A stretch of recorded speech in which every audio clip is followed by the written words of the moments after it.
Well, in the past we'd won a lot, and so it's always exciting, when you come back to not only your alma mater, place where you went to school, got your degree from, but also where you've coached and had success. So a pretty simple decision, basically. Coach Nakama, first of all, we were roommates when we were coaches over at Stanford together.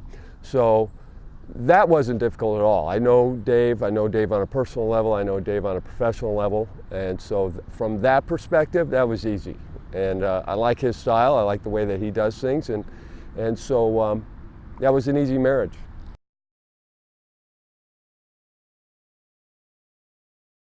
That's a great question, and I appreciate that question because I think it's important that people who have gotten you, help you get to where I've gotten at this point.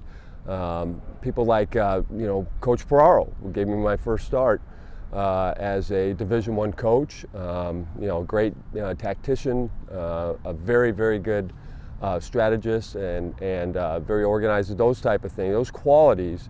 I think were very, very important to me in my early years as a coach. And then transitioning, Title IX came into play, and that kind of, put me in a situation where I had to kind of move, and I took a position over at De Anza College, another local college, for a head coach over at Kansas right now, the Kansas University coach, and that's Rich Price. And Rich Price gave me the tools for being that enthusiastic type of personality, how important that was, how important it is to don't forget that you were a player once too, and coaching with the X's and O's, there's that caveat, that empathy aspect that you can't forget, and also bringing that type of energy to the practice to the practice field, to your games. Huge. And then Coach Marquis was just a very, very important cog for me from a life perspective, just life skills. Not only all the baseball stuff, but Coach Marquis is just the guy that exudes the way you want to emulate your life, kind of like the John Wooden of baseball.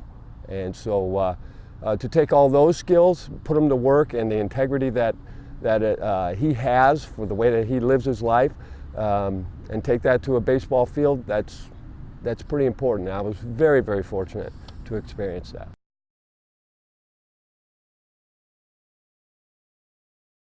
Well, Coach Nakama and I, again, we know each other well, so we differ, a little bit. And as a head coach, you're in charge of everything. So that's much different than a pitching coach who's in charge of, a group of people within a team.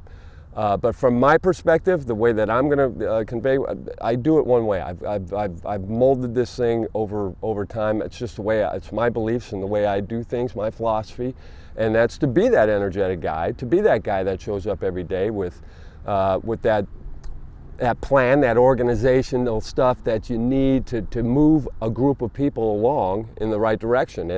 And there's some things that we obviously need. We're very young. We've got 10 freshman arms, one redshirt freshman in there, but we've got some very, very young arms.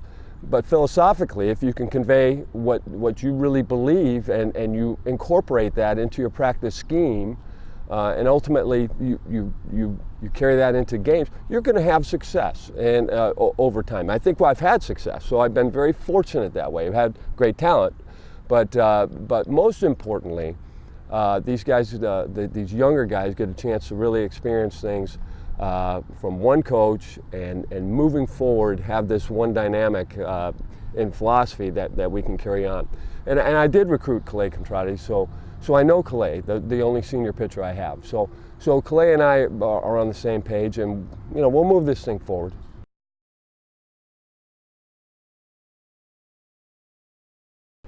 Well, again, you've got specialists, right? You've got your starters, you've got your middle inning guys, you got your setup guys, and you got your closers. I think the college game is still different from the professional game. So I think, again, I do think that the proving grounds and the training grounds for professional baseball do lie in college athletics, college baseball, despite what maybe some of the pro guys say. But I think that's, you look at more guys are more prepared to go into the big leagues now than ever, all right? But the specialist aspect, that's going to be different from the professional side. I really still believe that college players still need to, we need to be able to get, I don't know if you can specialize. I'm not sold on that. Now, do I think that you categorize, that you give guys certain roles and they have to buy into those roles because there are responsibilities with those roles that have to be carried over and you have to understand them? Sure. But it's not going to be Sergio Romo in the eighth and you know, whatever, Castillo, whatever. It's not going to be that. I don't think. You know, we're going to have a committee of people who are determined to win, and whoever those people are will be those people. And we're so young that I think it's going to take some time to prove itself out.